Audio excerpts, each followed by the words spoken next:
హల్లెలూయా. దేవుని పరిశుద్ధ నామమునకు మహిమ కలుగును గాక. కూడి వచ్చిన మీ అందరికీ ప్రభు అయిన యేసుక్రీస్తు నామములో శుభములు స్వాగతము తెలియజేస్తున్నాను. హల్లెలూయా.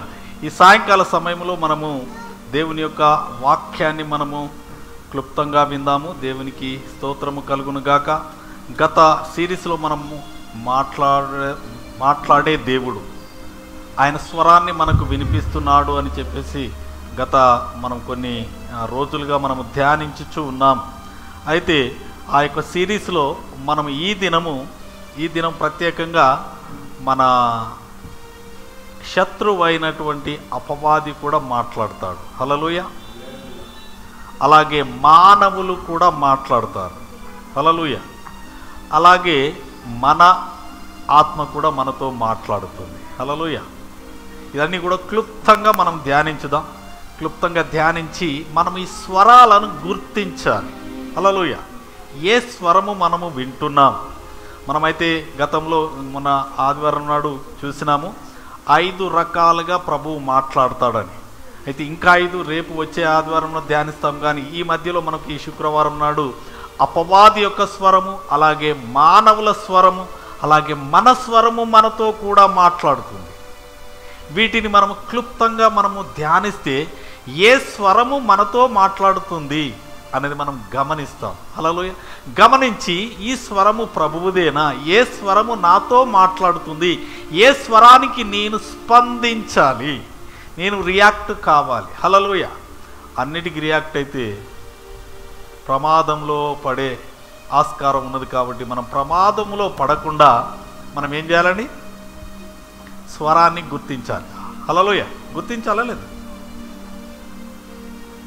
ఎవరైనా మీకు ఫోన్ చేసినారు, ఫోన్ చేస్తే ఇమ్మీడియట్గా మీ ఇంటి సభ్యులైతే ఏం చేస్తారు, వాయిస్ని ఏం చేస్తారు, గుర్తిస్తారా లేదా?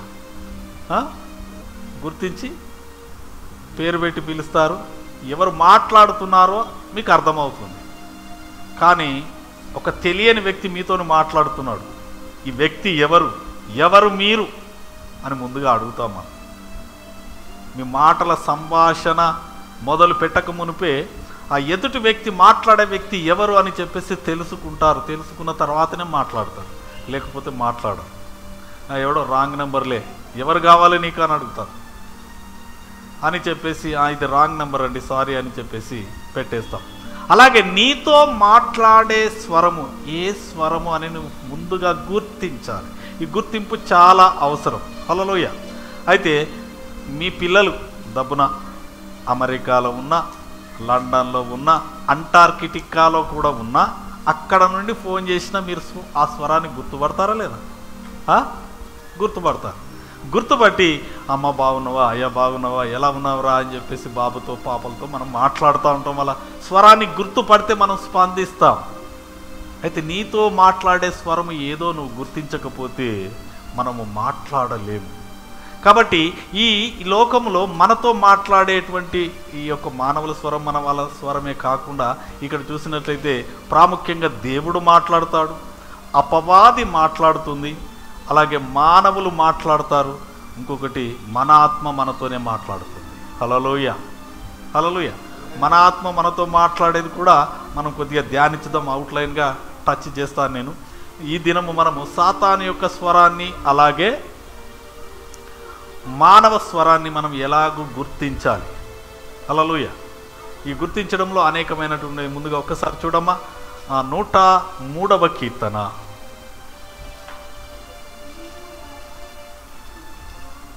103వ కీర్తన మొదటి 3 వచనాలను చూడండి. నా ప్రాణమా యెహోవాను సన్నుతించుము, నా అంతరంగమునున్న సమస్తమా ఆయన పరిశుద్ధ నామమును సన్నుతించు. ఒక్క నిమిషం ఆగండి. ఇక్కడ చూసినట్లయితే ఈ యొక్క దావీదు ప్రార్థన చేస్తున్నాడు. ఏమని చేస్తున్నాడు? నా ప్రాణమా. ఎవరితో మాట్లాడుతున్నాడు దావీదు? హల్లెలూయా. దావీదు ఎవరితో మాట్లాడుతున్నాడు? మీరు ఒకసారి చూడండి. నా ప్రాణమా. ఎవరితో మాట్లాడడం లేదు, ఆయనతోనే మాట్లాడుతున్నాడు. హల్లెలూయా. ఆయనతోనే మాట్లాడుకుంటాడు. ఆయనకే బోధిస్తూ ఉన్నాడు. తన ప్రాణానికి బోధిస్తున్నాడు. హల్లెలూయా. తన ప్రాణానికి బోధించి ఎవరైనా చూస్తే ఏమనుకుంటారు, ఆ పిక్చర్ ఎవరికి ఆయన మాట్లాడుకుంటాడు అని చెప్పేసి అనుకుంటారు. కానీ ఇక్కడ దావీదు తన ప్రాణానికి బోధిస్తున్నాడు. ఏమని? యెహోవాను సన్నతించుము. హల్లెలూయా. యెహోవాను సన్నతించు. ఎందుకు కలవరపడుతున్నావు? ఎందుకు దిగులు పడుతున్నావు? నిరాశ నిస్పృహకు లోనవుతున్నావు? నా ప్రాణమా, యెహోవాను సన్నతించు, దేవుణ్ణి సన్నతించు. గొర్రెల కాపరి అయిన నన్ను గొప్ప రాజుగా చేసిన ఆ యెహోవాను సన్నతించు. నువ్వెందుకు కలవరపడుతున్నావు అని చెప్పేసి దావీదు తన ప్రాణానికి చెప్పుకుంటున్నాడు. హల్లెలూయా. దావీదు రాజు, ఆయన ఎవరికి చెప్పుకోలేడు. ఎవరికైనా చెప్తే ఏమైతుంది? చులకనైపోతుంది. నాకు కష్టాలు ఉన్నాయి, నాకు ఈ బాధలు ఉన్నాయి అంటే రాజు ఏమైపోతాడు? చులకనైపోతాడు. కాబట్టి ఎవరికి చెప్పుకోలేడు. కాబట్టి దేవుని మందిరంలోనికి వచ్చి ఏం చేస్తున్నాడు? నా ప్రాణమా, యెహోవాను సన్నతించని తనకు తానే బోధించుకుంటున్నాడు. హల్లెలూయా. దేవునికి మహిమ కలుగును గాక. ఈ క్రమంలో మనం 2 స్వరాలను చూడవచ్చు. ఏంటిది? తన ప్రాణానికి బోధిస్తున్నాడు. మనం కొన్నిసార్లు ఎవరు బోధించినా ఎవరు చెప్పినా మనం వినం. నేను మోనార్కుని, నేను ఎవరు చెప్పినా వినను అంటారు కొందరు. కానీ వారికి వారు బోధించుకుంటారు, వారు చేసుకుంటారు. ఏంటి అంటే కొన్ని నిర్ణయాలు తీసుకుంటారు. వారు తీసుకొని దానికి కట్టుబడి ఉంటారు. నేను ఇది చేస్తాను, నేను ఇంజనీరింగే చేస్తాను, నేను ఇంక ఏది చెయ్యను అని చెప్పేసి వాళ్ళు ఒక ఖచ్చితమైన నిర్ణయం తీసుకుని దాని మీదనే ఉంటారు. నేను ఉద్యోగమే చేస్తాను, నేను వ్యాపారం చేయను, నేను వ్యాపారమే చేస్తానని తనకు తాను వారు సిద్ధపడి వారు ఒక స్థిరమైన నిర్ణయానికి వచ్చిన తర్వాత దాని మీద నిలబడి, అంటే ఆ యొక్క నిర్ణయానికి కట్టుబడి వారి నిర్ణయాన్ని తెలియజేస్తారు. హల్లెలూయా. ఇక్కడ తన నిర్ణయాన్ని తనకే చెప్పుకుంటాడు. నా ప్రాణమా, నువ్వేమి కలవరపడకు, యెహోవాను సన్నతించు అని చెప్పేసి చాలా స్పష్టంగా దావీదు చెప్పినట్టుగా మనకు మనమే బోధించుకుంటాం. కొన్నిసార్లు మనం కలవరలో ఉన్నప్పుడు వాళ్ళను సంప్రదిస్తూ ఉంటాం. సంప్రదించడం కాకుండా దావీదు ఎలాగూ యెహోవాను సన్నతించుమని చెప్పేసి తన ప్రాణానికి బోధిస్తున్నాడో మనం కూడా అలాగే బోధించాలి. హల్లెలూయా. వీరిని కాదు, నా యేసయ్యను నేను సన్నతించాలి, ఆయనను ఆశ్రయించాలి అని చెప్పి మన ప్రాణానికి, ఎవరికేం లేదు, ఏం పర్వాలేదు, ఈ సిచ్యువేషన్లో కలవరపడవలసిన అవసరం లేదు, మనం ప్రభువును సన్నతించుదాం. మీరేం చెప్పకండి, దీనికి నాకు సొల్యూషన్ ఉన్నది. ఎవరి దగ్గర ఉన్నది సొల్యూషన్? ప్రభువు దగ్గర ఉన్నది. కాబట్టి కలవరానికి గురి కావద్దు అని చెప్పి మన ప్రాణానికి బోధించుకొని మనకు మనమే ధైర్యం తెచ్చుకొని అప్పుడు స్థిరంగా ఉండగలుగుతాం. హల్లెలూయా. లేకపోతే వారిని అడిగి అక్కడికి వెళ్ళి ఇక్కడికి వెళ్ళి ఇవన్నీ తిరిగి మనము కలవరానికి గురైపోయి నిరాశ నిస్పృహలకు లోనవుతాం. అలా కాకుండా ప్రభువును మనము సన్నతించాలని మన ప్రాణానికి ముందుగా చెప్పాలి. హల్లెలూయా. ఓకే. ఇలాగూ ఇప్పుడు మీరందరూ ఇక్కడ ఉన్న వాళ్ళందరూ కూడా దేవుడు మిమ్మల్ని దీవించును గాక. అయితే మీరందరూ మీ ఇంటి దగ్గర ఉన్నప్పుడు మీరు ఒక నిర్ణయానికి, మీ ప్రాణానికి, మీ యొక్క ఆత్మకు మీరు చెప్పినారు. ఏమని? ఈ దినము నేను ఉపవాస కూడికకు వెళ్తాను, నేను వెళ్తాను, ప్రభు సన్నిధికి వెళ్ళాలి, ప్రభు నాతో మాట్లాడతాడు, ప్రభు సన్నిధిలో నేను గడపాలి అని చెప్పేసి మీరు మీ ఆత్మతో మీ ప్రాణంతో చెప్పి మీ ఆత్మ ప్లస్ మీరు ఇద్దరు కలిసి ఏకీభవించినారు. హల్లెలూయా. ఏకీభవిస్తేనే మీరు ఇక్కడ దాకా వచ్చి కూర్చోగలిగినారు. హల్లెలూయా. లేకపోతే ఏం జరుగుతుందో తెలుసా? మీ ప్రాణం అంటది, ఏమోతలేయ్యా, నీరసంగా ఉన్నది కదా, ఈరోజు పని బాగా అయింది కదా, కాసేపు పడుకో అని శరీరం అంటది. శరీరం ఏమంటది? కాసేపు రెస్ట్ తీసుకో, పడుకో అంటది. అనగానే మీ ఆత్మ నిజమే పొద్దంతా నీ అంత కష్టం ఎవరు చేస్తుంది, పడుకో అని చెప్పగానే నీ ఆత్మతో నీ శరీరం ఏకీభవించగానే పడుకో. హల్లెలూయా. నువ్వు ఇక్కడికి రాలేవు. ఇది జరుగుతుంది, పర్టికులర్గా ఇది జరుగుతుంది. మనం అనుకున్న దానికి మనం నిర్ణయం చేసుకోండి. అయితే మనం ప్రార్థన చేద్దామని మీరు అనేక మార్లు అనుకున్నారు. రాత్రి మంచిగా ప్రార్థన చెయ్యాలి, చేసే పడుకోవాలని అనుకుంటారు. కానీ ఏం చేస్తారు? ప్రార్థన చేయకుండానే పడుకుంటారు. అప్పుడు ఏం చేస్తుంది? మీ శరీరము బలహీనము కాబట్టి ఈ శరీరాన్ని ఏం చేస్తుందంటే శరీరము ఆత్మను అణిచివేస్తుంది. ఆత్మను అణిచివేసి ఏం చేస్తుంది? ఏం ప్రార్థన చేస్తే మరి పొద్దున చేయొచ్చులే, ఇప్పుడు చేయకపోతే ఏమవుతుంది, పొద్దున చేసినాం కదా అని చెప్పేసి ఈ యొక్క శరీరము ఆత్మను స్వాధీనంలోనికి తీసుకొని పడుకోబెట్టేస్తుంది. కాబట్టి ఇక్కడ మనం గమనించాలి, గ్రహించాలి. మన ఆత్మ ఒకటి చెప్తుంది, మన శరీరం ఒకటి చెప్తుంది. ఇలాగ డిఫరెంట్ కన్వర్జేషన్స్, సంభాషణలు జరుగుతుంది. ఈ సంభాషణలో మనము కొన్ని నిర్ణయాలు ఎవరు తీసుకోవాలండి? మనమే తీసుకోవాలి. హల్లెలూయా. దావీదు తీసుకున్నాడు. ఆయనకి ఏ ఆశ్రయము లేనప్పుడు దేవుని దగ్గరికి వచ్చిన, నా ప్రాణమా ఏమి తొందరపడకు, ప్రభువు దగ్గరికి, యెహోవాను ఆశ్రయించు, ప్రభువును ఆశ్రయించు అని చెప్తున్నాడు. హల్లెలూయా. ఓకే, దానియేలు గ్రంథంలో ఉన్నది. ఆ రాజు చెప్పినాడు, మిమ్మల్ని అందరినీ చంపేస్తా, జ్ఞానులను వీళ్ళందరూ, నాకు కళ చెప్పాలి, కళ భావము చెప్పాలి, లేదంటే మీ యొక్క ఇంట్లన్నీ పెంట కుప్పలుగా చేసి పడేస్తానని చెప్పి రాజు చెప్పినాడు. రాజు చెప్పగానే వాళ్ళందరూ భయానికి లోనైనారు. కానీ దానియేలు అన్నాడు, మీరేం కలవరపడకండి, ప్రార్థన చేయండి అని చెప్పేసి అన్నాడు. ప్రార్థన చేసి ఆయన ఆ యొక్క కళ యొక్క భావమును తెలుసుకున్నాడు. హల్లెలూయా. ఏమి కలవరపడలేదు. మనం కలవరం వచ్చినప్పుడు, కష్టం వచ్చినప్పుడు మనము దేవుని ఆశ్రయించాలని మన ప్రాణాత్మ దేహాలను సిద్ధపరచాలి. హల్లెలూయా. ప్రాణము, ఆత్మను, దేహాన్ని. హల్లెలూయా. ఈ మూడు ఒకదానికొకటి వ్యతిరేకంగా ఉంటుంది. ఇప్పుడు అది మనం పెద్ద సబ్జెక్ట్, అది దాంట్లోకి వెళ్ళడం లేదు. కానీ ఈ ప్రాణాత్మ దేహములను మనం ఐక్యపరిచినప్పుడు మనము ఖచ్చితంగా మనం ఈ శరీరం మీద విజయం పొందుకోవడానికి, ప్రార్థించడానికి, మనం అనుకున్నది చేయడానికి. హల్లెలూయా. ఓకే, మీ ఆత్మ, మీ మనసు ఎన్నిసార్లు ఎన్ని గొప్ప గొప్ప ఆలోచనలు చెప్తుంది, వాటి అన్నిటిని చేస్తే మనం ఇక్కడ ఉండం, ఎంతో ఉన్నతమైన స్థితిలో ఉంటాం. అవన్నీ చేయకుండా ఏది ఆపుతుంది? మన శరీరమే. ఒక విశ్వాసికి సాతాను శత్రువు కాదు. ఒక విశ్వాసికి అత్యంత బలమైన శత్రువు ఏంటంటే శరీరం. హల్లెలూయా. బలహీనమైనటువంటి ఈ శరీరం ఏం చేస్తుందంటే మనం ముందుకు అడుగేయకుండా, మనం ఎదగకుండా మనల్ని అడ్డగిస్తుంది. ఎవరో బయట నుంచి వాళ్ళు కాదు. కాబట్టి మన శరీరాన్ని మన స్వాధీనంలో ఉంచుకోవాలి. హల్లెలూయా. మీకు ఈ మూడింటి గురించి చెప్తాను. ఇది ఆత్మ అనుకోండి, లేకపోతే ఇది ఆత్మ సెంటర్లో ఉన్నది ఆత్మ, ఇది శరీరము, ఇది మనసు. ఓకే, ఈ యొక్క ఆత్మను ఏది ఏకీభవించితే అది విజయం పొందుతుంది. ఈ ఆత్మను శరీరం ఏకీభవించిందా, ఈ రెండింటికి బలం వచ్చేస్తుంది, ఇది సైలెంట్గా ఉంటుంది. లేకపోతే ఈ యొక్క ఆత్మ ప్లస్ మనసు ఏకీభవించి ప్రార్థన చేయనగానే ప్రార్థన చేస్తుంది, శరీరం తల వంచుతుంది. హల్లెలూయా. కాబట్టి రెండు మేజర్ పార్ట్. మన ఆత్మ ఎటువైపు మన ఆత్మ మనకు సహకరిస్తుందో, అందుకని ఈ ఆత్మతో మనసుతో చెప్తున్నాడు, నా ప్రాణమా యెహోవాను సన్నతించు, నువ్వేం కలవరపడకు అని చెప్పేసి బోధించినట్టుగా మనం చూడవచ్చు. దేవునికి స్తోత్రం కలుగును గాక.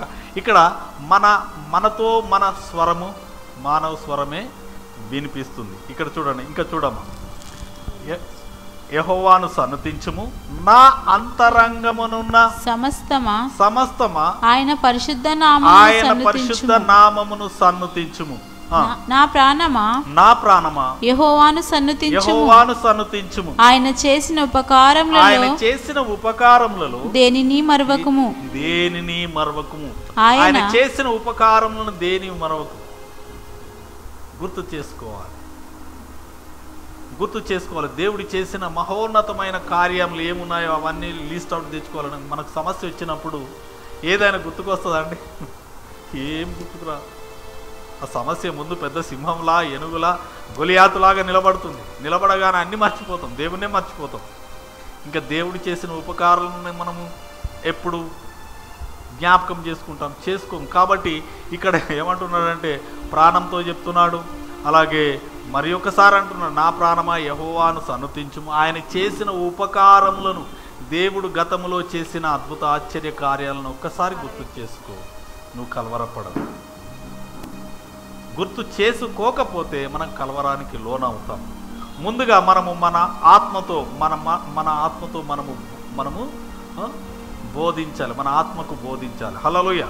దేవునికి స్తోత్రం. నాకు ఎవరు ఏమీ చేయలేరు. నా ప్రభు యెహోవానే నాకు సమస్తం. హల్లెలూయా. ఆయనే నా కోట, ఆయనే నా కొండ, ఆయనే నా ఆశ్రయ దుర్గము. హల్లెలూయా. ఆయనే సమస్తము అని చెప్పేసి మనం అనగలుగుతామా? ఎప్పుడు అనగలుగుతామంటే మనము దేవుని యందు సంపూర్ణమైన విశ్వాసం ఉన్నప్పుడు. హల్లెలూయా. ఆ విశ్వాసాన్ని మనము పొందుకోవాలి. దేవునికి స్తోత్రం కలుగును గాక. ఇక్కడ మన స్వరము మనల్ని ప్రశ్నిస్తుంది కొన్నిసార్లు. ఏంటండి? నిన్నే ప్రశ్నిస్తుంది. ఏం ప్రార్థన, ఏం ప్రార్థన, ఏం ప్రార్థన, ఏమి చర్చి, ఏమి చర్చి, ఏమి చర్చి, ఎన్నిసార్లు పోవాలి, ఏం చేసిండు దేవుడు అని ఒక్కొక్కసారి మనల్ని ప్రశ్నిస్తూ ఉంటుంది. హల్లెలూయా. మనల్ని ప్రశ్నిస్తుంటుంది. కొన్నిసార్లు మనము మనల్ని ప్రశ్నించుకుంటాము. ఇంకా ఎదుటివారు మన కుటుంబీకులు కూడా అంటారు, ఇన్ని రోజులు ప్రార్థన చేసిన ఏమైంది, ఇంతగా ఉపవాసాలు ఉన్నాయి ఏమైంది అని చెప్పి మనల్ని అంటారు. హల్లెలూయా. మనము ఇవన్నిటినీ కూడా మనము గుర్తించాలి. హల్లెలూయా. దేవునికి స్తోత్రం. మన మనసు కూడా ఒక్కొక్కసారి మనల్ని నిందిస్తూ ఉంటుంది. నువ్వు ఇది చేయకపోతే బాగుండు కావచ్చు, నువ్వు ఇది చేస్తే బాగుండు కావచ్చు, ఇలాగూ చేయాల్సిందే, అలాగూ చేయవలసిందని మన మనసు మనల్ని నిందిస్తూ ఉంటుంది. హల్లెలూయా. దీనికి ఇక్కడ ఉంచామా? ఒక్క మాట మీకు చెప్పి నేను ముందుకు వెళ్తాను. మొదటి యోహాను పత్రిక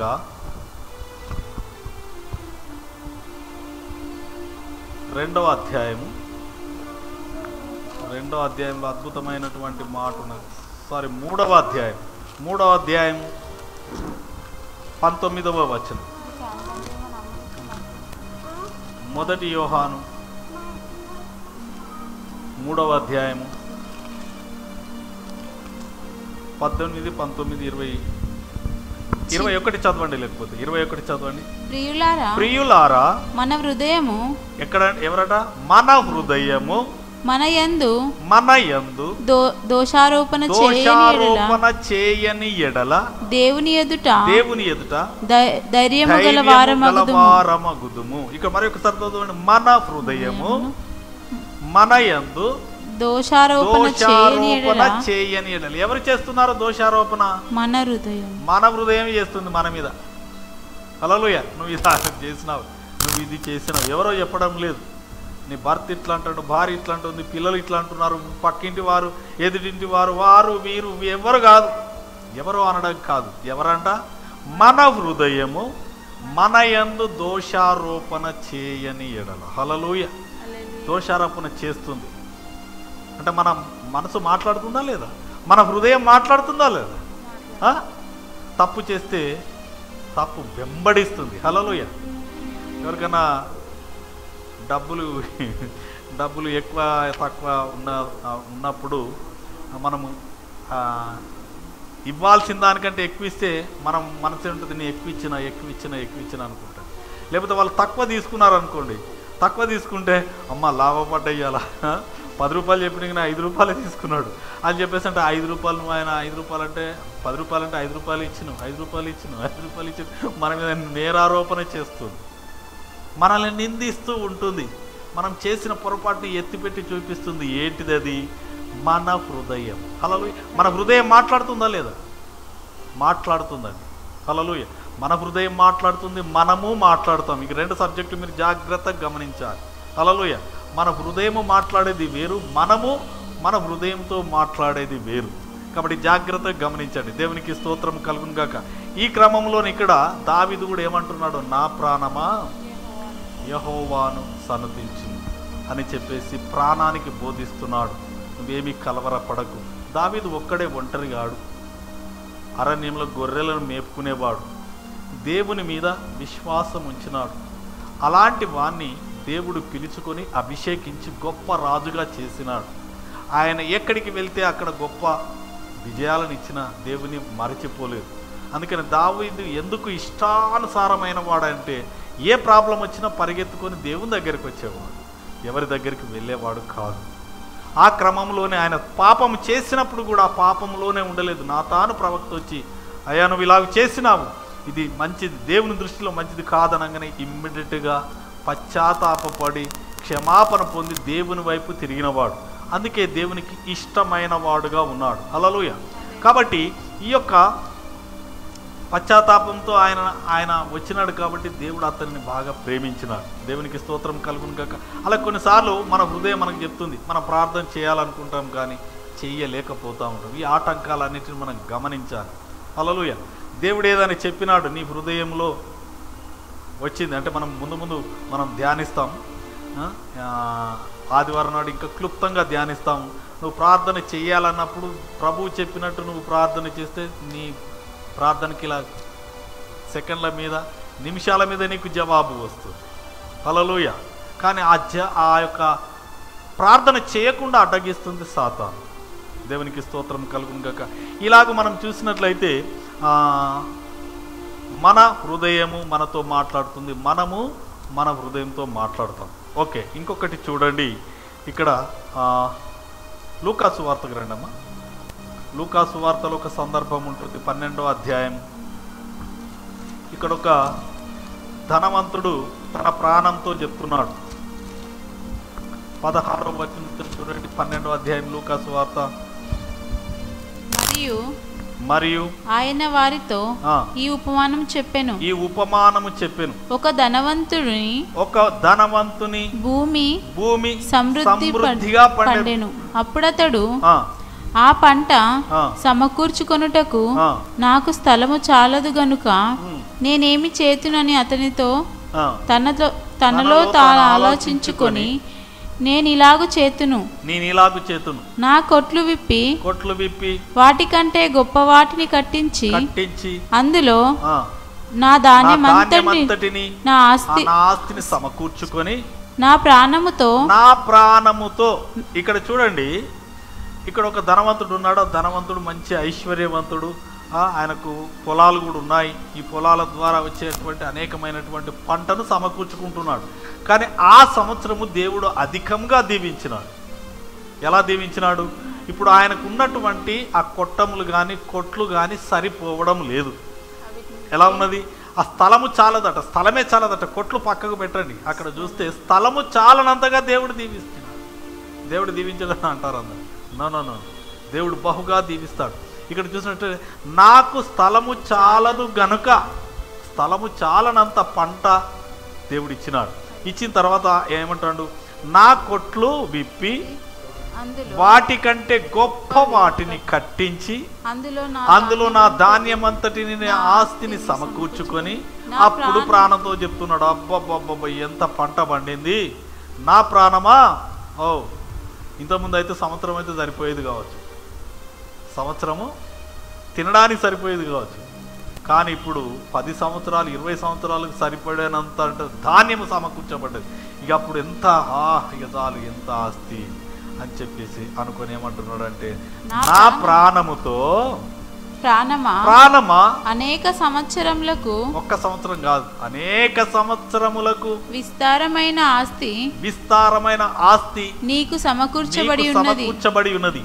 సుఖించుము, తినుము, త్రాగుము, సంతోషించుమని అనుకున్నాడు. మనసులో అనుకున్నాడు కానీ మన దేవుడు ఎలాంటి దేవుడు? హృదయ అంతరంగములను పరిశీలించి పరీక్షించే దేవుడు. మన నోటికి మాట రాకముందే తెలిసిపోతుంది ఆయన. ఇక్కడ కూడా అదే జరిగింది. ఆయన అనుకున్నాడు, మనసులో అనుకున్నాడు, బయటికి కూడా చెప్పలేదు. హల్లెలూయా. చెప్పకుండా తన హృదయంలో అనుకున్నాడు. అనుకుంటే ఏమంటున్నాడు? దేవుడు ఏమంటున్నాడు? అయితే దేవుడు వెర్రివాడా, ఈ రాత్రి నీ ప్రాణం నడుగుచున్నాను, నీవు సిద్ధపరచవని ఎవని వగునని అతనితో చెప్పెను. హల్లెలూయా. దేవునికి మహిమ కలుగును. దేవుడు అంటున్నాడు, వెర్రివాడా, దేవుని స్తుతించేది పోయి ఏమంటున్నాడు? అబ్బబ్బబ్బబ్బ ఎన్ని సంవత్సరాలకు సరిపోయినంత పంట సమకూర్చబడ్డది. నా ప్రాణమా, తినుము, తాగుము, సుఖించుము, సంతోషించుము. దేవుడు అంటున్నాడు, ఈ దినమే నీ ప్రాణం కావాలి నాకు. మెతుకు తింటున్నాడా? ఏమీ లేదు. హల్లెలూయా. కాబట్టి ఈ యొక్క ప్రాణము దేవునిని బట్టి సంతోషించాలి. హల్లెలూయా. మనకు దేవుడు అనుగ్రహించినగా దేవుడు అంటాడు కీర్తన గ్రంథంలో, ఈ భూమి నాదే, దానిలో ఉన్న సమస్తము నాదే, సమస్తము నాదే, నేనే ఇచ్చినాను అని చెప్పేసి అంటాడు. సమస్తము ఇచ్చిన దేవుని స్తుతించకుండా ఈ యొక్క ధనవంతుడు ఏమంటున్నాడు? తిను, తాగు, సుఖించు, సంతోషించు అంటాడు. సంతోషం మిగులుందా? మిగలదు. కాబట్టి ఈ సమస్తాన్ని అంటే నా అనాలిసిస్ చెప్తున్నాను. మనకు ఇంత పెద్ద రూమ్ ఉన్నది అనుకోండి, ఇంత పెద్ద రూమ్ నిండితే ఓకే చాలు అనుకున్నాడు. కానీ ఇట్లాంటి 100 నిండేసరికి ఆయన మనసు ఆగకుండా గర్వం వచ్చేసింది. నాకైతే అసలు ఈ యొక్క రూము సరిపోయేంత ధనము మాత్రమే నేను కేపబుల్, కానీ దేవుని దయతో నాకు ఈ 100 రూములు సరిపోయేంత ఆస్తిని ఇచ్చిన దేవా, థ్యాంక్ యూ లార్డ్ అంటే దేవుడు దీవించి ఆశీర్వదించి సంతోషించేవాడు, అనుభవించడానికి సహకరించేవాడు. అబ్బాయి 100 రూములు నిండిపోయింది, ఇక నాకంటే వీరుడు లేడు అనుకొని గర్వంతో అనేసరికి ఏమంటున్నాడు? దేవుడు అంటున్నాడు, నీ ప్రాణం కావాలి నాకు, నువ్వేం చేస్తావు? ఎవరి అయితే ఇవన్నీ? అందుకే దేవుడు కృప చూపాలి. దేవుని కృప లేనిది ఏది కాదు.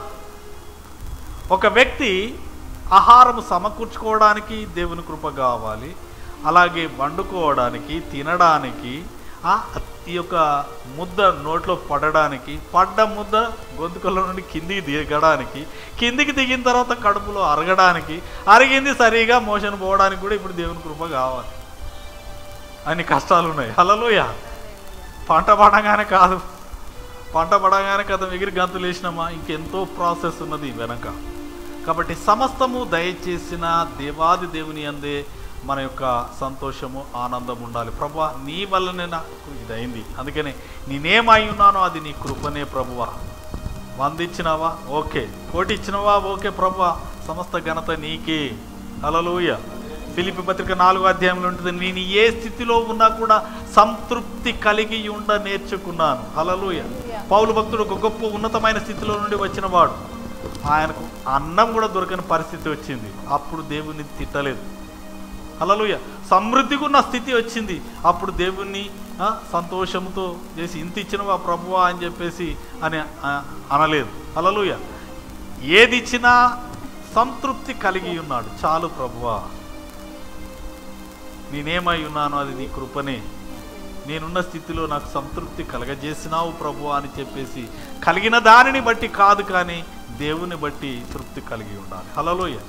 కలిగి ఉన్నప్పుడు తప్పకుండా దేవుడు మనకు సర్వ సమృద్ధిని కలగజేస్తాడు. దీని గురించి అనేక మంది దీంట్లో ఉన్న కాంటెక్స్ట్ని అర్థం చేసుకోరు, కానీ మీరు దేవుని చేత కృప పొందినారు. ఒక్కసారి 21వ వచనము మీరు చదవాలి. దానికంటే నేను ముందు చెప్తాను. అయ్యా, మరి ఇంత పంట కానీ ఇంత పంట వచ్చిందని చెప్పి ఈయన సంతోషిస్తున్నాడు కదా, ఏమి లేని వారు ఉన్నారు, అన్నీ ఉన్నవారు ఉన్నారు, వారి పరిస్థితి ఏంటి అని చెప్పేసి అని మనం ఆలోచిస్తే, దేవుడు మనకు ఆశీర్వాదము ఇవ్వని దేవుడు కాదు. ఇవ్వని దేవుడు అయితే అబ్రహామును అంతగా దీవించేవాడు కాదు. కానీ అబ్రహామును దీవించిన తర్వాత అబ్రహాం ఎప్పుడు ఇది నా శక్తి, నా బలము చేత వచ్చినది కాదు అని, ఇది దేవుని కృప వలన అయింది అని చెప్పేసి దేవుని స్తుతించినాడు. హల్లెలూయా. అనేక మంది అబ్రహాము ఆశీర్వాదాలను వెంటబడుతున్నారు, కానీ దేవుడు దీవిస్తాడు, ఆ దీవెన ఎలాగూ పొందుకోవాలనేటువంటి క్లూ లేకుండా ఆ యొక్క ఆశీర్వాదం వెంటబడుతున్నారు. కానీ దేవుడు ఇక్కడ చూడండి ఒక మాట అంటున్నాడు, ఈ మాటను మీరు ఫాలో చేస్తే తప్పకుండా మీరు దీవింపబడతారు. ఒక్కసారి అక్కడే ఉన్న చూడండి అమ్మా, అందరు మీ బైబిల్లో చూడండి. 21వ వచనం, లూకాసు వార్త 12:21. దేవుని ఎడల ధనవంతుడు కాదమ్మా, చక్కగా చదవాలి. దేవుని ఎడల ధనవంతుడు కాక తన కొరకు సమకూర్చుకొనువాడు అలాగుననే ఉండునని చెప్పాను. హల్లెలూయా. ఇది చాలా అర్థం ఉన్నది దీంట్లో. దేవుని ఎడల ధనవంతులం కావాలి. హల్లెలూయా. నన్ను దీవించు ప్రభు అని అందుకని ఎప్పుడు చెప్తాను, మీకు 100 అవసరమైతే 1000 అడగండి, 900 ఎందుకు? అనేక మందికి దీవెనకరంగా ఉండడానికి. హల్లెలూయా. మన కొరకు కాదు, ఇక్కడ దేవుని ఎడల ధనవంతులు కాక, దేవుడు ధనవంతులుగా చేస్తాడు. చేసినప్పుడు మనం అనేక మందికి దీవెనకరంగా ఉండాలి. మన దీవెన అనేక మందికి ఆశీర్వాదకరంగా ఉండాలి. అది తన కొరకే, తన కొరకే సమకూర్చుకుని వాడు ఏమవుతాడట, ఈ పైన వాని వల్ల పై వాని వల్లే ఉంటాడు. మనం అలాగూ ఉండకూడదు. హల్లెలూయా. దీవింపబడాలి, దీవింపబడద్దని దేవుడు అనట్లేదు, నేను అనట్లేదు, ఎవరు అన్నారు? మీ దీవెనను ఎవరు ఆపలేరు. హల్లెలూయా. జగత్తు పునాది వేయబడక మునిపి మీ కొరకు దేవుడు దాచి ఉంచిన మేలు ఎంతో గొప్పది, మీ కొరకు సిద్ధపరిచిన మేలు ఎంతో గొప్పది. ఆ మేలు పొందుకొని దేవుని నామాన్ని గణపరచాలి. అమ్మ ఎందుకు చీరిస్తున్నావమ్మా, ఎందుకు ఈ బియ్యం బస్తా ఇస్తున్నావమ్మా అంటే దేవుడు నన్ను దీవించినాడమ్మా అంటే, ఏ దేవుడు దీవించి నేను? నా యేసయ్య నన్ను దీవించినాడు. యేసయ్య దీవించినాడు. నీ బియ్యం వద్దన్నారు, నీ బియ్యం వద్దన్నారు, నీ బస్తా వద్దన్నారు, నీ చీర వద్దన్నారు. కానీ ఎవరు దీవించినారు నేను అని అడుగుతారు. నీ దీవెనకు కారణం ఎవరు అని అడుగుతారు. ఆ కారణాన్ని నువ్వు చెప్పినప్పుడు దేవుడు మహిమపరిచే. ఇక వాళ్ళ మైండ్లో తిరుగుతూనే ఉంటుంది, ఇవన్నీ చేసిన వట్టిదే, వారిని చూడు ఎంత మంచిగా దీవించినాడు అని చెప్పేసి నీ దేవుని తట్టు వారు ఆకర్షింపబడు. హల్లెలూయా. నీ దీవెన అనేక మందిని ఆకర్షించాలి. ఆ దీవింపబడగానే నువ్వేంది నీవేంది వాళ్ళేంది అనేది కాదు. హల్లెలూయా. దేవుని కొరకు కాక తన కొరకే సమకూర్చుకున్నవాడు అలాగనే ఉండునని చెప్పేసి ఇక్కడ తెలియజేస్తున్నాడు. దేవునికి స్తోత్రం కలుగును గాక. ఇక్కడ మనం చూసినట్లయితే ఈ యొక్క మన స్వరాలను వింటున్నాం. ఆ యొక్క స్వరాలు మానవుని స్వరమా లేకపోతే మన ఆత్మ మనతో మాట్లాడుతుందా అనేది నేను ఇంకొక 2 వచనాలు చెప్పి నేను ముందుకెళ్తాను. ఇక్కడ చూడండి, సామెతల గ్రంథం చూడండి 16:25.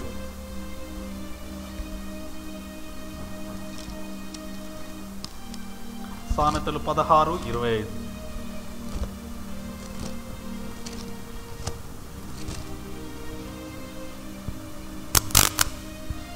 ఒకని మార్గము వాని దృష్టికి యథార్థంగా కనబడును. ఒకని మార్గము వాని దృష్టికి యథార్థంగా కనబడు. అయినను తుదకు అది మరణమునకు చేరును. హల్లెలూయా. ఇక్కడ చూసినట్లయితే మనం కొన్నిసార్లు మనము ఏవేవో చేయాలని అనేకమైనటువంటి ఆలోచనలు కలిగి ఉంటాం. ఆ ఆలోచనలో కొన్ని చెడ్డవి ఉంటాయి, కొన్ని మంచి ఉంటాయి, ఉంటాయి.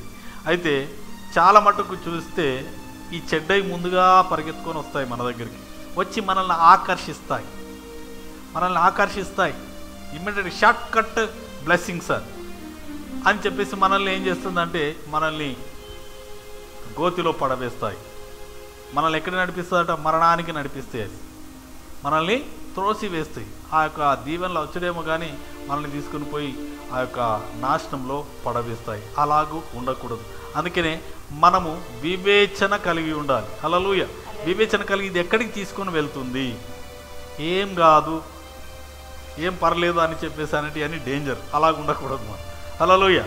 దేవునికి 1కి 2 సార్లు మనం వివేచించాలి. అందుకని మన పరిశుద్ధాత్మ మనలో ఉండి మనకు సమస్తము బోధిస్తాడు, ఏది మంచి ఏది చెడు అని. దాని ప్రకారము మనము ముందుకు సాగాలి. దేవునికి స్తోత్రం కలుగును గాక. ఒక్కొక్కసారి మన మనసు మనల్ని విపరీత కోరికలకు నడిపిస్తుంది. కొన్నిసార్లు మనము కూడా అదే పక్కనోడు తోడు మొన్నటి దాకా సైకిల్ కూడా లేదు, ఇప్పుడు కారు కొన్నాడు అని చెప్పేసి నేను కూడా కారు కొనాలి, ఎవరిని ముంచైనా మంచిదే అని చెప్పేసి నా ఇంటి ముంగడ కూడా కారు ఉండాలంటే ఏమైపోతాడు? కారు ఇంటి ముంగడ ఉండదు, విడిపోయి జైలు ఉంటాడు. ఇలాగూ ఆకర్షించి సాతాను నాశనం చేస్తుంది. మనం అలాగూ కాకుండా మనం అడగాలి దేవుని. హల్లెలూయా. నేను వెళ్ళే మార్గము సరైనదైనా ప్రభువా అని చెప్పి మనం అడగాలి. అడిగినప్పుడు మనకు తప్పకుండా దేవుడు తెలియజేస్తాడు. దేవునికి స్తోత్రం కలుగును గాక. మంచిది. ఇప్పటి వరకు మనము మన మనస్సు అలాగే మనము ఎలాగూ మాట్లాడతాము అని చెప్పేసి, అలాగే మనతో అనేక మంది మాట్లాడతారండి. హల్లెలూయా. ఇది ఇంకొక స్వరం. ఒకటి మానవుని హృదయం మాట్లాడేది, మన మనసు మాట్లాడేది, మనము మనసుతో మాట్లాడేది. ఇవి 2 కాకుండా ఇతరులు మనతో మాట్లాడేది. ఇప్పుడు చుట్టుపక్కల ఇరుగు పొరుగు ఇవన్నీ. హల్లెలూయా. మన బంధువులు, మిత్రులు, తెలిసిన వారు మనతో ఈ మాట్లాడే దాంట్లో ఏ స్వరాన్ని మనం వింటున్నాము? ఏ స్వరము అంటే నీకు మంచిదా చెడ్డదా? హల్లెలూయా. నీకు మంచి చెప్తున్నారా, చెడు చెప్తున్నారా? నేను చెడగొడుతున్నారా, నేను బాగు చేస్తున్నారా అని చెప్పేసి మనము వివేచన కలిగి ఉండాలి. హల్లెలూయా. కొంతమంది చెప్తారు నువ్వు అడుగు, వాళ్ళు అడగరు. వాళ్ళు అడగాల్సింది ముంగటోగరిని పెట్టి నెట్టి నువ్వు అడుగు తిట్టుబడితే వాళ్ళకే పడతాయి కావచ్చు. ఇలాగ చేస్తారు. కాబట్టి మనం జాగ్రత్తగా గమనించాలి. మీకు ఏదైనా ప్రాబ్లం వచ్చి వారి దగ్గరికి వెళ్ళినారనుకో, చేస్తే మా ఇంటి పక్కన వాళ్ళు ఇలాగ అయిపోయినారు, చిన్న కంతి కనబడుతుంది, ఇది ఏంటిదా అంటే మా ఇంటి వెనక ఆమె ఇలాగే కంతి కాదు ఇది క్యాన్సర్ అని చెప్పేసి నేను ఉన్న విశ్వాసం ఎగిరిపోయేలాగున నేను భయానికి గురి చేస్తాను. భయపెడతారు. ఆ మాటలను వినకూడదు. హల్లెలూయా. నీకు ధైర్యము కలిగించే మాటలు మాట్లాడాలి. ఎదుటి వాళ్ళ దగ్గర నుంచి వచ్చే మాట నిన్ను ఏం చేయాలి? ధైర్యపరచాలి, సమాధానపరచాలి, నెమ్మదిపరచాలి. హల్లెలూయా. నీ హృదయానికి నెమ్మది కలగాలి వాళ్ళు చెప్పిన మాట. అబ్బా, కంతిని చూసి క్యాన్సర్ అని అనుకో, హృదయంలో నెమ్మది ఉంటుందా? ఉండదు. నెమ్మది ఆవిరైపోతుంది, కలవరం వచ్చేస్తుంది. అలా కాదు, ఇది అదో అది ఇదో ఏదో అటా ఇటా అనే ముచ్చట్లు ఎక్కువ ఉంటాయి. మొన్నట మా ఇంటెనకట వాళ్ళట వీళ్ళట, ఈ అటలు ఏం చేస్తాయి? మనకు ఉన్న మనసుని చెదరగొట్టి మనకు టెన్షన్ లేకుండా చేస్తాయి. టెన్షన్ పడి లాగానే చేస్తాయి, మనల్ని కలవరానికి గురి చేస్తాయి. అలా కాదు, మనం వినే మాట చాలా జాగ్రత్తగా వినాలి. వీరు దేని గురించి చెప్తున్నారు? మనల్ని బలపరుస్తున్నారా, ధైర్యపరుస్తున్నారా? హల్లెలూయా. మీతో ఎంతోమంది చెప్తారు, సరి అయిన నిర్ణయం మీరు తీసుకోవాలి. హల్లెలూయా. పిల్లలు ఒక్కటిసారి ఒక 4 ఉద్యోగాలు, డిగ్రీ పాస్ అయినా లేకపోతే పీజీ పాస్ అయ్యి ఇంటర్వ్యూలు పోగానే 4 ఇంటర్వ్యూ లెటర్లు వచ్చినాయి, 4 కాల్ లెటర్స్ వచ్చినాయి, 4 ఇంటర్వ్యూలకు వచ్చిన తర్వాత 4 ఇంటర్వ్యూ లెటర్ల నుంచి వాళ్ళకు ఆఫర్స్ వచ్చినాయి, ఉద్యోగం వచ్చింది. 4 అయితే చేయలేరు కదా. ఈ 4 ఏది మంచిదో నిర్ణయం తీసుకోవాలి. హల్లెలూయా. తక్కువ జీతానికి చేస్తారా? పని ఎక్కువ ఉండేది చేస్తారా? పేరు లేని కంపెనీలో చేస్తారా? ఎన్ని వివేచిస్తాం, ఎన్ని రకాలుగా మనం ఆలోచన చేస్తాం, చేసి సరైన నిర్ణయం తీసుకుంటామా? ఆ పిల్లని చూడడానికి వచ్చిందంటే ఊరికేనే చేస్తాం. ఎన్ని వివేచన చేస్తాం? మంచోడా? మనం మంచోళం కాకుండా మనం మంచివాని కోసం చూస్తాం. ఎందుకు? మంచి జరగాలని. హల్లెలూయా. అలాగే మనతో మాట్లాడే ప్రతి మాట కూడా మంచిదా చెడ్డదా వివేచించే బాధ్యత మనది. హల్లెలూయా. మనల్ని ఆకర్షణీయమైన మాటలతో మనల్ని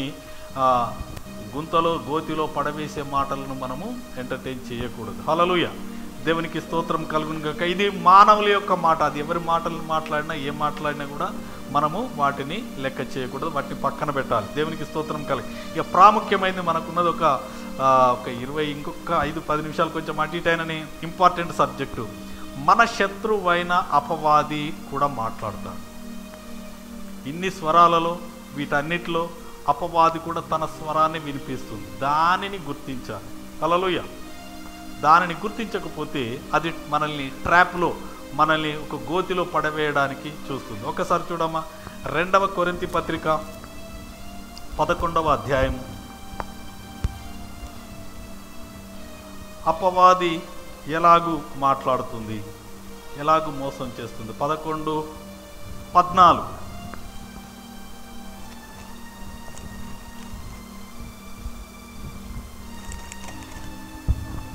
2వ కొరింథీ పత్రిక 2వ కొరింథీ 11:14. ఇది ఆశ్చర్యం కాదు, ఇది ఆశ్చర్యం కాదు. సాతాను తానే వెలుగుదూత వేషము ధరించుకొనుచున్నాడు. హల్లెలూయా. ఇక్కడ చూడండి జాగ్రత్తగా, దీనిని మనం గమనిస్తే సాతాను తానే వెలుగుదూత వేషం. అది హల్లెలూయా. వేషం వేసుకుంటున్నది. అది పులి కాదు. పులి వేషం వేసుకుంటే పులి కాదు. హల్లెలూయా. గర్జించు సింహము వలె ఉన్నది కానీ సింహం కాదు. అది పేపర్ సింహం. అది పేపర్ వేషం వేసుకున్నటువంటి సింహం నిజమైన సింహం కాదు. ఈ అపవాది కూడా యేసు ప్రభు వలె వెలుగుగా వస్తుంది. వెలుగు దూత వేషము వేసుకొని, హల్లెలూయా, ఈ వేషం వేసుకొని వచ్చి ఏం చేస్తుందంటే మనల్ని మోసం చేస్తుంది. హల్లెలూయా. పిల్లల దగ్గరికే వస్తుంది. సాతాను దేవుని పిల్లల దగ్గరికి వస్తారు. ఎందుకంటే మీరు లోకమునకు వెలుగై ఉన్నారు. మీరు చీకటి వల్ల వస్తే మీరు ఒప్పుకోరు. కాబట్టి అదేం చేసిందంటే తెలివిగా మోసముతో మనల్ని మోసం చేయాలని వెలుగు దూత వేషము ధరించుకొని వస్తుంది. హల్లెలూయా. ధరించుకొని వచ్చి మాట్లాడుతుంది. అబ్బా, అచ్చము యేసు ప్రభులాగా వెంట్రుకలు పెంచుకుంటే యేసు ప్రభు అవుతాడా?